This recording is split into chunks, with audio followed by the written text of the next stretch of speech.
A body can die again and again without a grave, without a coffin, without even ceasing to breathe. The midwives whispered that her first child came out with the call of a future monarch, a prince ruddy and slick with promise. But he did not breathe. They wrapped him in silence and slipped him out of the chamber as if his very stillness might contaminate the air. The blood on the floor was not scrubbed clean for hours. That night the king didn't enter her room. He drank alone beneath the tapestries. Catherine of Aragon bled for England more times than the nation ever wept for her. The world remembers her as pious, dutiful, silent. But behind the veil of sainthood, her life was a grotesque theater of endurance. Her skin paled with every miscarriage, her eyes sank deeper with every burial that never saw a tombstone. Her body, once sacred as a symbol of alliance between empires, became nothing more than a failing reliquary. The whisper behind court fans was not of her virtue, but of her failure to produce a son. If you crave chilling, untold corners of history, like this video and subscribe for more. The winter of 1510 clawed into Greenwich Palace with a bitterness that turned breath into frost. Catherine Young, still wrapped in ermine, looked far older than her years. She had buried 2 children before the snow began to fall. One born dead, one gasped and withered within a week.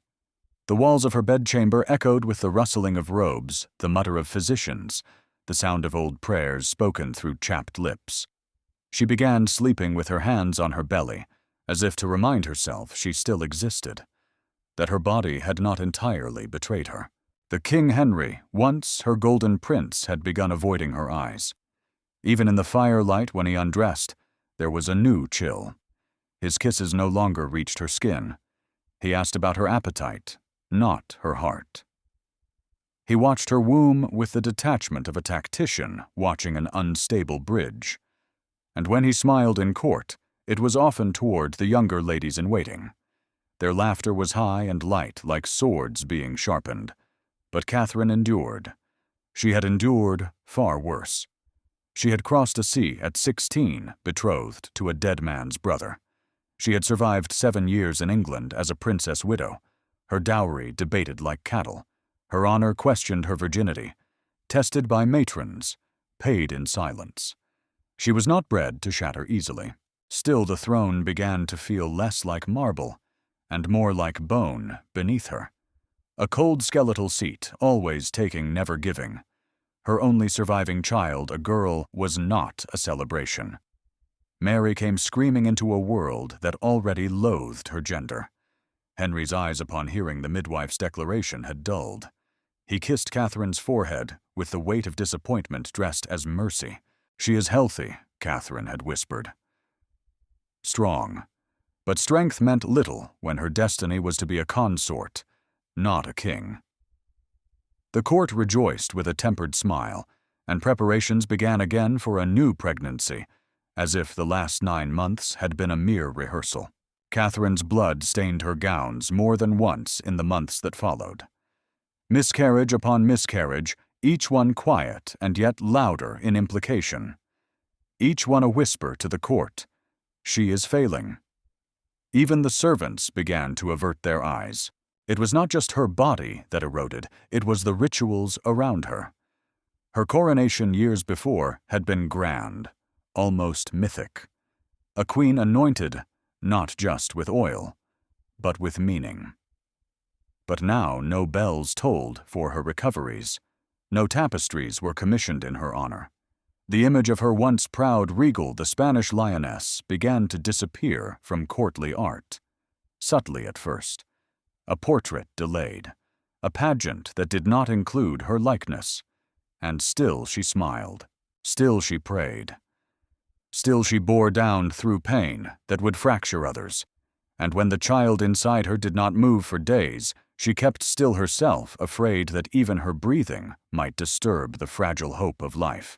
In secret, she began keeping a journal, a string of thoughts inked in Spanish, verses from scripture, but also memories her mother's victory at Granada, the scent of the lemon groves, the shape of Ferdinand's sword.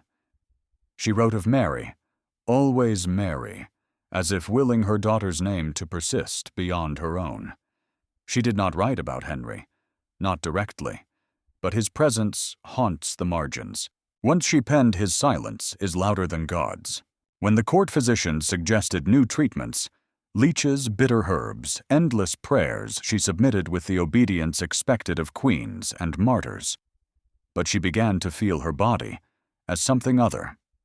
A thing watched, judged, gossiped about. A living reliquary without relics. A body where saints had failed to bloom.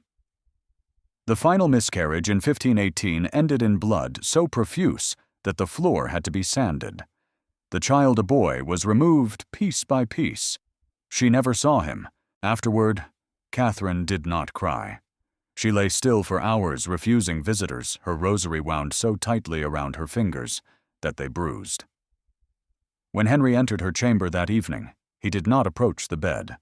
He only asked if she wished to join him in prayer. She turned her face to the wall. That night the bells did not ring. There was no mourning. The kingdom simply continued as if a prince had not almost been born. But something in Catherine died. Not loudly, not suddenly. Like a crown dissolving in water, slowly, invisibly, until all that's left is weight. The tapestries of Greenwich hung thick with dust, and behind them the mice had grown bold. They scurried at night, their claws whispering across stone.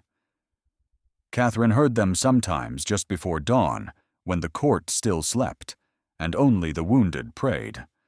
By now, she knew the cage was not iron, but ritual, not walls, but etiquette. They still called her queen, but less often now. A beat slower, a hesitation between syllables, as if her crown were already unfastened in their minds. Servants bowed, but with the posture of men saluting a tomb. The Spanish lioness, that's what her people had called her. The Infanta of Spain, daughter of Isabella the Conqueror, forged in the fires of Catholic crusade. But in England, that flame flickered. Catherine no longer roared. She endured. And England had no mercy for endurance. She walked the corridors of palaces that grew colder by the year. Painted ceilings she once admired, now pressed down like inverted graves. Every corner whispered with tension. Ladies-in-waiting were changed without explanation. Pages delivered fewer messages. And when the king passed her, his glances became sidelong, cautious, as if guilt had weight and could be thrown. Then, in the summer of 1525, the rumors grew claws. At first they came in Latin, then English, then French, fluttering through foreign ambassadors like poisoned birds. The king was consulting clerics. The word annulment had been spoken aloud in chambers usually reserved for treaties and excommunications. Catherine learned of it first from her confessor. He could not meet her eyes. She did not scream, did not faint. She simply adjusted the gold crucifix at her breast and said, "Then I shall speak to him." But the king would not see her. He was away, hunting. When he returned days later, sun-flushed and drunk on the brutality of sport, he summoned her not to his chambers, but to a public garden where courtiers could watch from balconies and hedges. She approached with her veil down, as if preparing for burial.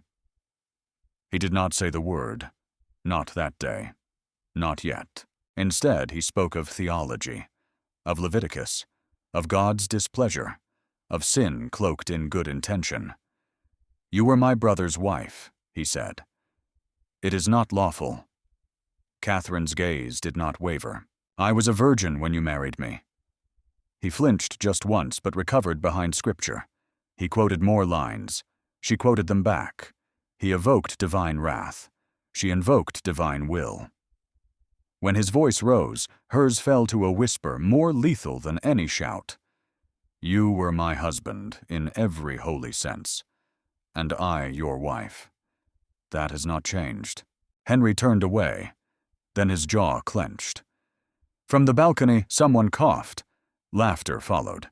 Not loud, but sharp as ice cracking on a lake. The next day, he moved his quarters to Whitehall.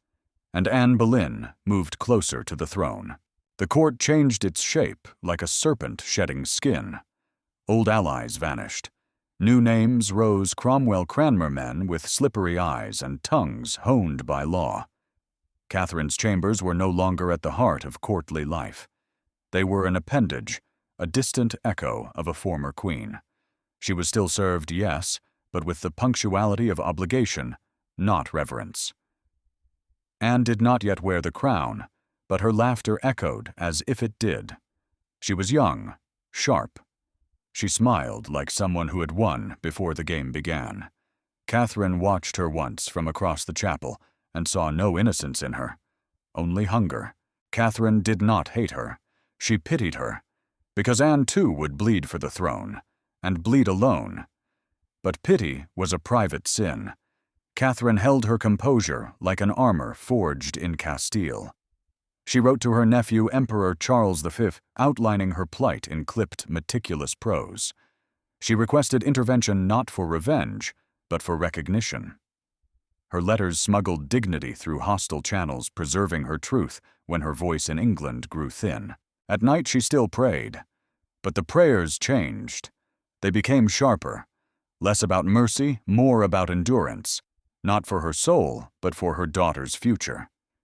Because Mary was now 14, intelligent, observant, and the court had begun referring to her as Lady Not Princess, a quiet stripping of legitimacy, one syllable at a time.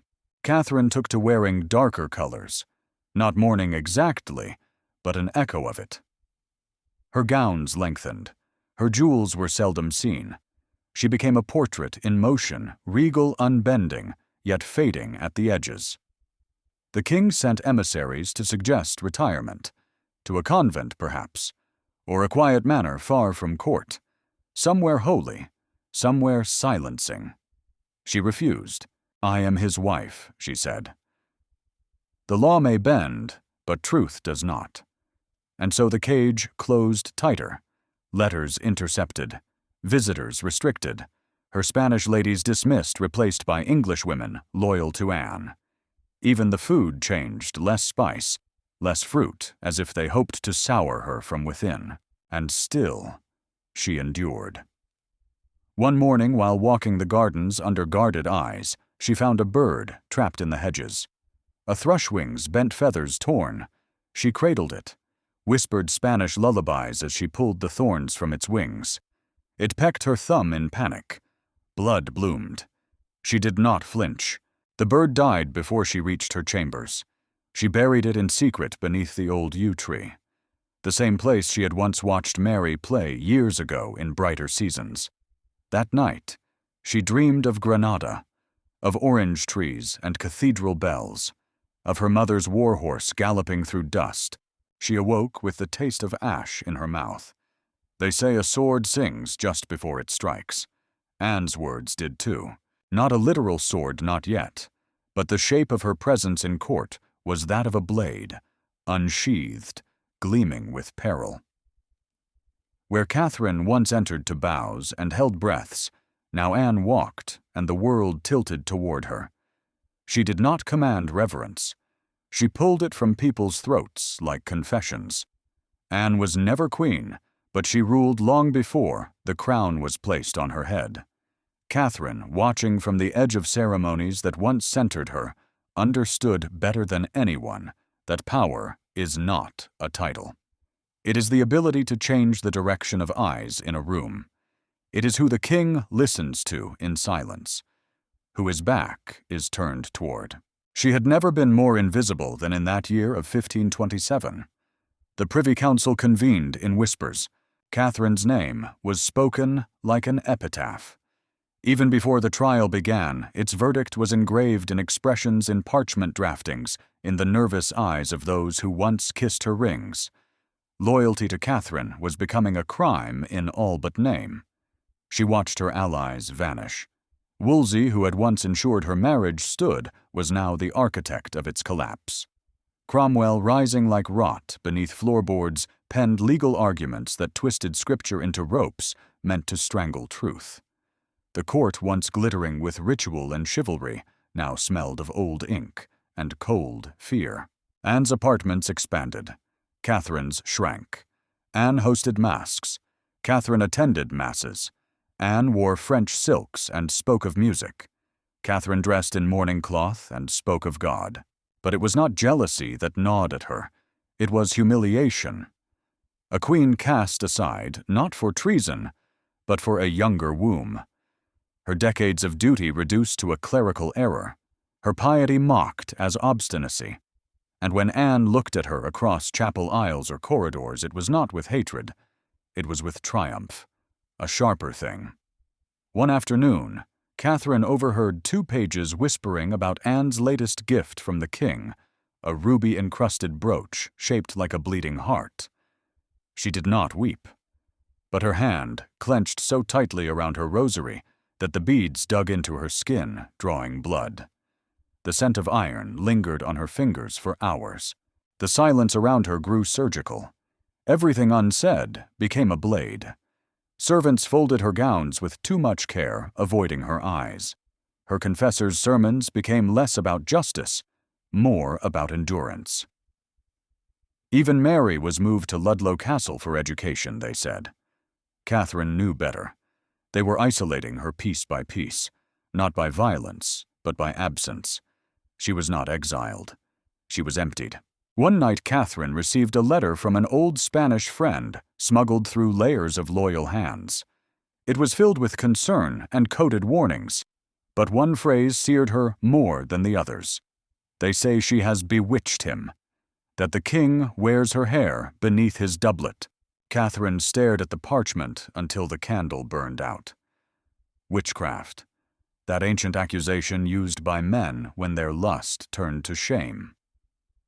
She remembered her mother's court, the whispers of Moorish spells and Jewish curses. She remembered inquisitions, fire women torn by rhetoric and fear.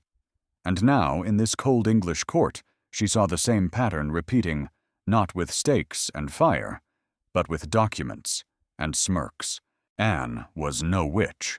She was something worse. She was clever. Catherine understood then that this was not merely a matter of theology or succession. It was spectacle, a performance of masculine despair masked as divine justice. Anne was not winning Henry's love. She was helping him justify discarding a queen, rewriting the story while the subject still lived. Catherine felt herself being erased in real time. She fought back not with swords or curses, but with letters, dozens of them, to Rome, to Spain, to the noble houses of Europe. Her ink became her resistance, her handwriting a weapon. She reminded the world of who she was, daughter of Catholic Majesty's queen, by canon and conscience. She would not surrender truth to a lie simply because it wore velvet and perfume. Her defiance earned her surveillance, papers confiscated, rooms checked, visitors interrogated. Still she wrote, still she prayed. Still she remembered. When she walked the halls, she now moved like a revenant unseen by most, but never absent. Even Anne in her silks and smiles looked away first when their eyes met. There was something indestructible in Catherine's sorrow, something that did not beg and would not fade. At court, Anne began complaining of nightmares, dreams of blood on lace, screaming infants, cold hands grasping at her throat in the dark. Catherine said nothing when she heard of it, but she remembered a saying from her childhood. The soul of the betrayed visits, even before the body is dead. The king, torn between lust and papal hesitation, grew more irritable by the week. His eyes grew darker, his meals larger, his temper volcanic. Catherine began to see the cracks. He was not a monarch. He was a frightened boy, trapped in a body too accustomed to flattery. Anne whispered promises of sons. Catherine remained silent, because she had already given everything. And the silence now held more weight than all Anne's music. One dusk, Catherine knelt alone in the chapel. No ladies, no guards, only candlelight and old stones. She whispered a single sentence over and over, "I was his wife." Each time it echoed back differently. once soft, once angry, once like her mother's voice. She left the chapel with the scent of wax in her hair and blood on her palms from where the rosary had broken again. There are rooms where guilt is crafted, not uncovered, and there are stages where queens are asked to kneel not to God, but to performance. Blackfriars, June 1529. The court was heavy with incense and lies. Men in scarlet robes shuffled parchment like executioners sheathing blades. The air was still like the moment before thunder. Above them all sat the king, swollen with anger and expectancy, and beside him, not quite beside him, Catherine, pale, unbending, draped in dignity like it was armor forged in a convent kiln. This was not a trial.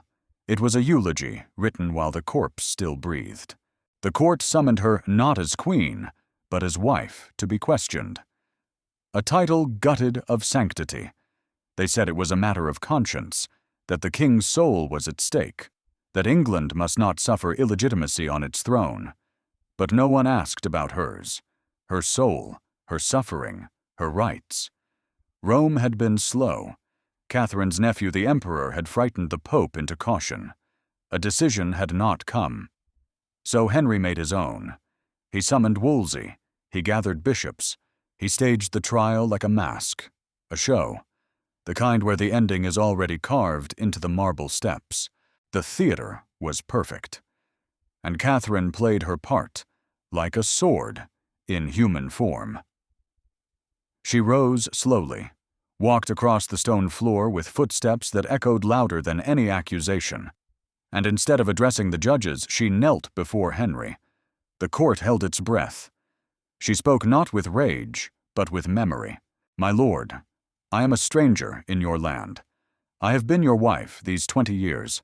I was your brother's wife, yes, but the marriage was not consummated. You know this. I came to you as a maid. In the sight of God, I am your lawful wife." Her voice did not shake. "If I have wronged you, I am content to depart. But I will not say my marriage was sin, for then I sin doubly against truth and against my soul." The room cracked in silence. Even the bishops looked away. Henry's jaw tightened. She bowed her head not in submission, but finality, and turned. Walked out of the court. She never returned, not once, even when summoned, even when threatened. Because Catherine knew something no one else dared speak aloud. You cannot annul a soul. The trial limped forward without her. Cranmer argued theological shadows. Wolsey diminished, and Sweating tried to hold the center as it crumbled. Cromwell slipped between men with ink on his fingertips and knives in his ideas. The witnesses were rehearsed. The evidence already waited. And Anne, hidden from sight, waited. Behind tapestries, behind veils, behind her own ambition, she watched the performance unfold with a calculated stillness. It was not her trial, not yet, but her fate was stitched into every breath taken in that room. Henry grew restless. He hated delay more than judgment. And Catherine, in her seclusion, kept praying, kept writing. Her letters, now intercepted, were more defiant than ever. She addressed Henry not as my lord, but as my husband. She refused to accept titles she had not lost by law.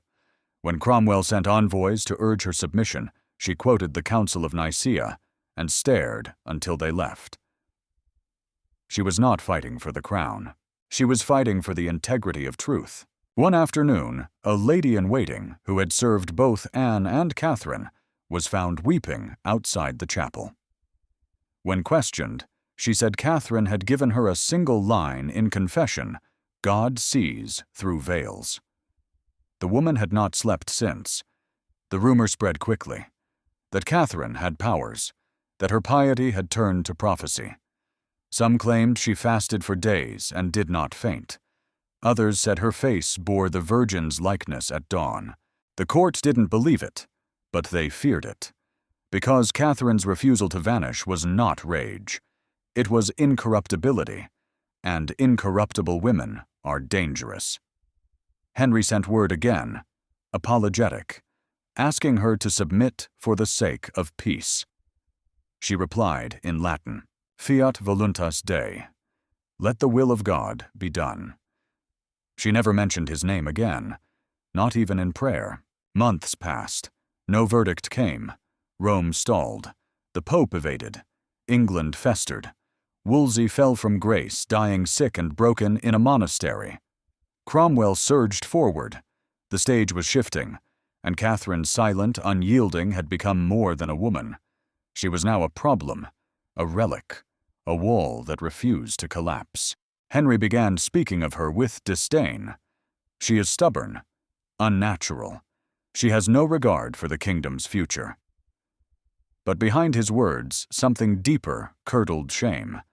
Not over sin, over rejection. Catherine had refused to help him absolve himself. She had not pleaded for mercy. She had not bent. One bishop remarked in private, he would have loved her more if she had hated him. But Catherine never did. She simply removed herself from the story he tried to write. The Blackfriars trial ended without resolution. It simply dissolved. But in its collapse, it did what it was meant to do, signal the break. The theater had served its purpose. Now the king would cut the script. England would behead its marriage to Rome and to Catherine. But not yet, not officially. The queen still lived, and every breath she took in prayer was a rebellion in silence. They did not take her life. They took everything else, one decree at a time. It began with titles. Queen became Dowager Princess of Wales, a name stitched from the grave of her first husband Arthur, the boy who died before they ever truly shared a bed. A name meant to revoke not just status, but memory, as if by calling her widow, they could unmake 20 years of marriage. She did not answer to it. Then came her household. Her ladies were dismissed. Spanish companions who had walked beside her through every birth, every loss, were escorted away in silence, their tears hidden beneath veils. The queen, no. The woman they now called Catherine was left with strangers. Women loyal to Anne girls trained not to serve, but to watch. She was moved from palace to manor to prison by another name, but always with prayer, always with poise. Catherine did not weep in public. Even as she was forced from royal chambers and shuffled through lesser estates, her spine remained straight, her eyes clear. At Kimbolton Castle, the cold stones breathed mildew and resignation. Rats roamed the undercrofts. Drafts slipped through broken mortar. Yet she lit candles each night, kneeling until dawn beside the image of the Virgin. If they had hoped she would break, they misunderstood the architecture of queens. She was not forged in affection. She was cast in expectation under banners of war and faith. Anne's coronation in 1533 rang through England like a trumpet wrapped in thorns. Trumpet silks, a golden barge on the Thames, her belly rounded, already pregnant with what the world hoped would be a son. London roared with feigned joy. Catherine received no letter, no notice. She heard it from the lips of a guard. That night, she said nothing. But the candle she kept beside Mary's miniature burned longer than usual. She was forbidden from writing to her daughter. Mary, her only child, her only victory, had been rebranded Lady. Taken from her, lodged in a separate household, forbidden even to speak her mother's name aloud. The distance between them was a design, not of miles, but of silence. Letters were intercepted, gifts returned, affection turned to treason. Catherine did not defy directly, but every prayer she spoke for Mary was a mutiny. The food at Kimbolton was meager, the firewood rationed. She fell ill that first winter, sweats, chills, a cough that clawed from her ribs like birds in cages. She refused physicians from the court. They come with more poisons than cures, she said. Once coughing blood into a cloth, she burned herself. She began seeing things, or perhaps remembering them so clearly that they took form. Mary, at 2 years old, running through the palace gardens with her father's red hair and her mother's brows. A flicker of Henry's smile years ago when he first touched her cheek after a sermon. The cry of her first lost son, imagined but distinct. The room blurred sometimes. The candlelight pulsed. She told her confessor one night, "God is letting me see both sides of death." I do not fear either. Visitors were monitored. Few dared come. Most who still loved her did so in silence. Anonymous parcels, secret signs in the chapel coins, marked with Spanish crosses. But there were moments, brief glimmering, where humanity broke through the iron crust of politics. A village woman once slipped through the outer guards and offered her a rosary made of polished walnut seeds. Catherine took it with both hands, kissed the woman's forehead, and said, "For every bead, I shall pray for your children." It was the only gift she was allowed to keep. As Anne's influence surged, the cruelty grew pettier. Letters addressed to Queen Catherine were discarded. Her old portraits in court were removed or painted over. One was discovered years later, her face scraped from the canvas with a blade, leaving only the ghost of her outline beneath layers of rose and gold. She was not merely being erased from favor. She was being unwritten, but she remained, breathing, unbending. 1 foot in a grave, the state had no courage to dig. Even Henry began to avoid speaking of her. When questioned by foreign ambassadors, he would wave his hand. "The lady is in God's care now," as if she were already dead, as if memory could be legislated into silence. But God Catherine believed remembered differently. One winter evening, a servant brought her a plate of roast meat and a chalice of wine. She smiled faintly, pushed it aside. "I fast tonight," she said. The servant looked confused. "It is Christmas Eve." She nodded. "That is why." She lit each of her 3 candles, closed her eyes, and whispered prayers in Spanish. Outside, snow fell without sound. Inside, the fire burned low but did not die. She had aged. Her hair, once flame dark, now silvered at the edges. Her joints ached. Her cough deepened. But her presence did not diminish. Visitors still knelt when they entered. Not because they were told to, but because there was something in her, something forged from pain and principle that made them smaller by comparison. Catherine had become less a woman than a relic, not because she clung to the past, but because she had refused to be dismantled by the present. One scribe wrote in secret, "Her silence wounds more deeply than Anne's entire court." And so the long undoing continued, not with blood, not with public spectacle, but with shadow. She lived in the margins of a kingdom she once helped hold. A queen without throne husband or child, near, but not without purpose. Her existence undestroyed was a daily rebuke to power misused, a thorn in the side of a king who thought he could write history before the ink dried. The walls of Kimbleton did not creak, they breathed. In winter they exhaled dampness, in summer they clung with rot, and in every season they whispered, not in words, but in echoes of footsteps, long faded, of infants never born, of hymns that dissolved into silence. Catherine had once ruled palaces adorned with trumpets and mosaic light. Now she woke in a bed that smelled of stone and smoke. She no longer counted days, only prayers, and ghosts, always the ghosts. She dreamed of her children, not merry, real, and distant flesh, and threatened, but of the others, the lost ones, the unnamed, unbaptized, unburied. One with a head of red curls who whispered madre through blackened lips, one who would not open her eyes, one still tethered by a cord of blood floating just beyond reach. They never aged, never changed, just returned again and again, each time more complete in their silence. Catherine woke with the sheets twisted like rope around her legs, sweat cold on her throat, her breath sounding like grief escaping a coffin. She began sleeping less. She took to pacing at night, barefoot on cold stone, her rosary rattling like bones with every step. Her ladies whispered about her. She mutters in Spanish. She prays to shadows. She sees things, but none left. Even they could not deny the gravity of her sorrow. It pulled reverence from pity and awe from dread. One girl said she heard Catherine laughing once at nothing. The sound was not mad. It was sacred. Her body failed more swiftly than her mind. Arthritic joints, lungs that wept in the night, eyes that blurred when the wind blew cold.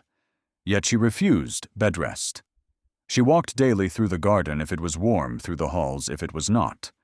And each step was not for health, but defiance. God gave me feet, she said once. I shall walk until he takes them. But the illness within her was not made of infection. It was grief, made flesh. When the physicians finally arrived, sent by Henry under the pretense of mercy, they found her in her chapel, kneeling, eyes glassy. She would not allow them to touch her. You serve no God, I recognize, she said. They reported hallucinations. One wrote in his notes, the Queen, she insists the Virgin speaks to her through the candle flame. Another, she claims to smell roses when there are none. They prescribed rest, broth, laudanum. She accepted only water, and continued to write. To Rome, to Charles, to Mary, and always with the same closing line, I remain your queen, as I remain his wife. Sometimes she wore her old coronation gown, threadbare now, moth-eaten, the gold faded to ash. She would place the crown wooden, fashioned by a loyal servant years ago, upon her brow, and stand before the mirror. Not to remember, but to remind. She would stare until the image blurred into someone both regal and ruined, until the face looking back seemed less hers and more emblem. One day she whispered, they took the throne, but the crown. She did not finish the sentence. She didn't have to. The visions thickened. A bleeding infant in her arms that dissolved when touched, Henry kneeling beside her weeping blood, Anne in chains, mouth sewn, shut eyes wide with terror. Sometimes she heard her mother's voice, Isabella of Castile, commanding armies across Spain, telling her, this is not your grave, daughter. It is your trial. Catherine would wake and write it down. The servants found scraps of parchment in her room, bearing only single phrases. The child kicks still. I did not sin. The Queen sleeps with ghosts. Mary must live. No crown is clean. She hid them poorly. Perhaps on purpose. Perhaps they were not warnings. Perhaps they were scripture. The wind at Kimbleton began to whisper her name. Not Catherine. Not Queen. Just her. She began to speak aloud when alone. Not always in Spanish. Not always in prayer. Once a maid overheard her addressing a stillborn child, rocking empty arms, humming a cradle song from Aragon. The girl fled and never returned, but others stayed, not out of duty, but awe. Because Catherine was not unraveling. She was becoming something else, a relic, a curse, a woman suspended between heaven's silence and history's lie. And yet, through all the visions, one thing remained, her clarity about Mary. She wrote to her daughter not as a mother to child, but as a sovereign to heir. They will tempt you with comfort. Refuse it. They will dress you as courtier. Dress instead as daughter of God. They will offer you safety in exchange for silence. Speak anyway. You are mine, and I was never theirs. These were not the words of madness. These were blueprints for survival, for resurrection. By late autumn, Catherine began refusing food. She said she was fasting for Mary's salvation. She said the bread turned to ash in her mouth. She said nothing to the guards who watched her fade.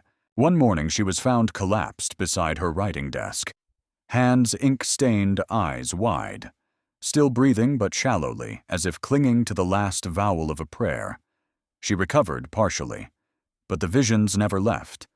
And in her final weeks, she did not speak of Henry, not even to condemn.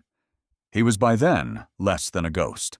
She had buried him in her mind alongside her sons, and crowned herself again in silence. The fire had gone out. She did not ask them to relight it.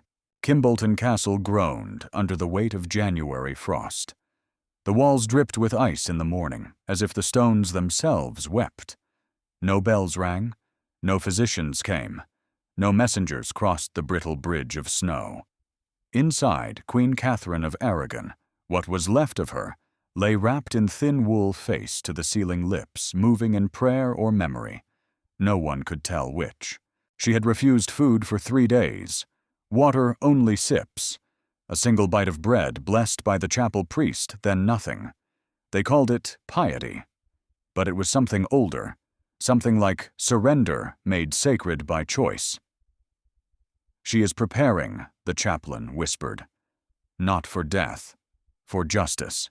Her fingers always wrapped in beads or letters now clutched only cloth. The old coronation gown was draped over her like a shroud gold thread, unraveling the hem frayed where mice had chewed. Her crown, the wooden one, rested at the foot of her bed, untouched. The room was dim, lit only by 3 candles, and one narrow window iced in breath. And yet inside her, the world blazed. She saw Granada first, not as it was, but how it had once lived behind her eyes. Trumpets in the square. Her mother armored like Joan of Arc's sword, wet with conquest. Catherine just a girl, then watching the banners rise and fall in smoke. Her mother turned to her in the vision and said, "Endure. That is our legacy." Then suddenly, Westminster, the coronation, the weight of the oil on her forehead, the scent of rosewater and horsehair, Henry at her side, younger golden eyes full of ambition, not yet soured by desire. The crowd roared, but when she turned to them, their faces were blank, mouths moving, but no sound. She blinked. She was in childbirth, one of the lost ones she could not say which was sliding out of her silent. Slick. The midwives screamed, but she could not hear them. The child was placed in her arms, warm, heavy still. She kissed its forehead. It opened its eyes. They were Henry's. Then Mary. Not as she was, but as she would be, robed in black, a crown, heavy with thorns, walking alone through corridors darker than these. Catherine reached for her. She could not move. And then, the cold. The real cold. It clung to her lungs, froze behind her eyes. Each breath took longer to find. Each exhale, a ghost. The maid who found her at dawn was too afraid to speak. Catherine lay with her eyes open, lips parted slightly, whispering in Spanish. Only fragments were audible. "Perdóname, hija mía. Madre. Dios." A priest came, gave final rites. Catherine responded to each Latin phrase with full clarity, as if the fever had fled in these final moments. She requested one thing: "Place my heart in Spain." He nodded, though he knew it would never be done. They say she smiled just before the end, not from peace, but triumph, as if she had outlived the lie. At noon, she exhaled once, and did not inhale again. The silence that followed was not immediate. It grew, pressed into the room like snow piling against a locked door. It settled in her bones, and then around the world. Henry did not visit. He did not send final words. But when news reached him, he paused just once in mid-conversation, then dismissed it with a flick of his hand. She was a stubborn woman, he said. Anne said nothing. That night she miscarried. It was a boy. The funeral was quiet. Not royal. She was buried in Peterborough Abbey. Not Westminster. Not with queens. No procession. No state mourning. No musicians. Only a few loyal servants, a priest, and the winter wind. On her grave, they carved Princess Dowager of Wales, not Queen. But the people called her that anyway, and they still do. The cold room at Kimbolton was sealed, her belongings divided, letters burned, gown boxed away, no portrait preserved. But her rosary, made of walnut seeds, was kept by one of the maids. She passed it on to her daughter years later. Mary, the forgotten child, the bastard, made sovereign, held it in her fist as she took the English throne. And when Mary rode into London in 1553, crowned at last, she wore Spanish lace. She did not cry, but in her private chamber she whispered, "Madre, I have come home," and the candles in the chapel blew out on their own. There is no statue of her in Westminster, no marble inscription at court, no prayer offered beside her name on the date of her death. Catherine of Aragon was laid in the cold stone of Peterborough Abbey under a title that betrayed her life, Princess Dowager, a designation of annulment, not affection. Even in burial she was rewritten. But stone forgets what blood remembers. And in the centuries that followed, her name would not vanish. It would linger like breath on cold glass, a ghost the English crown could not exorcise. Years after her death, the vaults of Henry's court began to collapse, not in fire or steel, but in consequence. Anne Boleyn was executed in 1536, her head severed cleanly on a French sword. She never bore the son she promised. Jane Seymour followed, then Anne of Cleves, then Catherine Howard, then Catherine Parr. 6 queens, none outlived the weight of Henry's decay, but only one refused to be dethroned in spirit. Catherine had been declared illegitimate in title, but not in memory, not in the hearts of the people who had watched her walk through trial, not in the child who rose from her shadow. Mary Tudor, the bastard queen, became sovereign, not through inheritance, but through retribution. And when Mary ruled, she ruled in her mother's name. Spanish standards flew from English towers again. Priests chanted Latin in St. Paul's, and those who had mocked Catherine found their own names scratched from royal favor. Some were exiled, others executed. None were remembered with the dignity they denied her. Mary wept once, only once, when a Spanish ambassador placed a portrait of her mother in her hands. Not painted, drawn from memory. Lines rough, crown uneven, but the eyes unmistakable, dark, steady, defiant. "I remember her colder," Mary said, "but never weaker." She had the image placed in her chambers where it remained until her own death. History, however, is not so easily cleansed. After Mary Elizabeth took the throne, Anne Boleyn's daughter Catherine's political heir in opposition. And with Elizabeth's reign came silence. The Catholic years were buried. The Spanish queen faded from texts. The great irony, Catherine had never yielded the church, but the church she clung to would become her effacement. Her letters were lost, her likenesses destroyed or mislabeled. In Protestant hagiographies, she was reduced to obstacle barren foreign. Only in whispered corners of old cathedrals did her name survive, carried in the prayers of women who had lost children or husbands or their own voices. Catherine had become more than history. She was now an omen. Centuries passed. Kimbolton fell into decay.